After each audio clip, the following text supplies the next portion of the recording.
Little Rock was a high school located in Little Rock, Arkansas. Little Rock, originally an only white school, existed since 1925. This changed, though, becoming a desegregated school in 1957. Even though there was a national law in the United States, the school was just a little uncooperative, to say the least. That, thankfully, did not stop in the way of justice. Little Rock 9 was a group of obviously 9 students who were the first black students to enroll and graduate from Little Rock High School. They consisted of Selma Mothershed, Mean Jean Brown, Elizabeth Eckford, Gloria Ray, Jefferson Thomas, Melba Beals, Terrence Roberts, Carlotta Walls, Ernest Green being the first African American to graduate from the high school.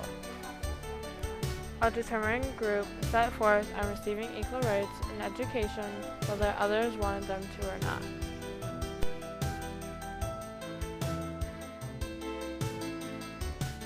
In 1954, in the case Brown v. Board of Education, the Supreme Court ruling became nationwide that segregated schooling was unconstitutional and called for all schools to be desegregated. The segregation in schools is where blacks and whites are now to be taught together in school.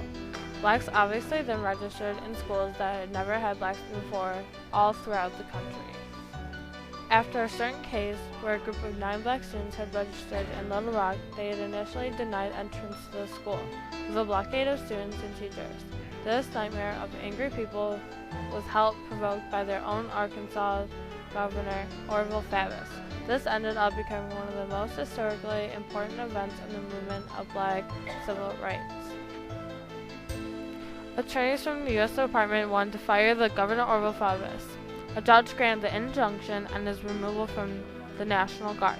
The governor backed down and ordered off the National Guard. The students were then escorted in the school the next day by the police, and then again there was a big riot and they were escorted out of the school. President Eisenhower, the President of the United States at the time, thought it was an important enough issue to address himself. Eisenhower talked with Orville to tell him to back down and listen to the Supreme Court ruling. The mayor, then of the city of Arkansas, asked him to bring troops to help protect and help the integration. Eisenhower ordered the 101st Airborne Division, taking it out of Orville's decision. The president made sure they got continued safely, as they did before with help by him. They graduated but still suffered name-calling and lots of hate. Their act of bravery and commitment is still honored today.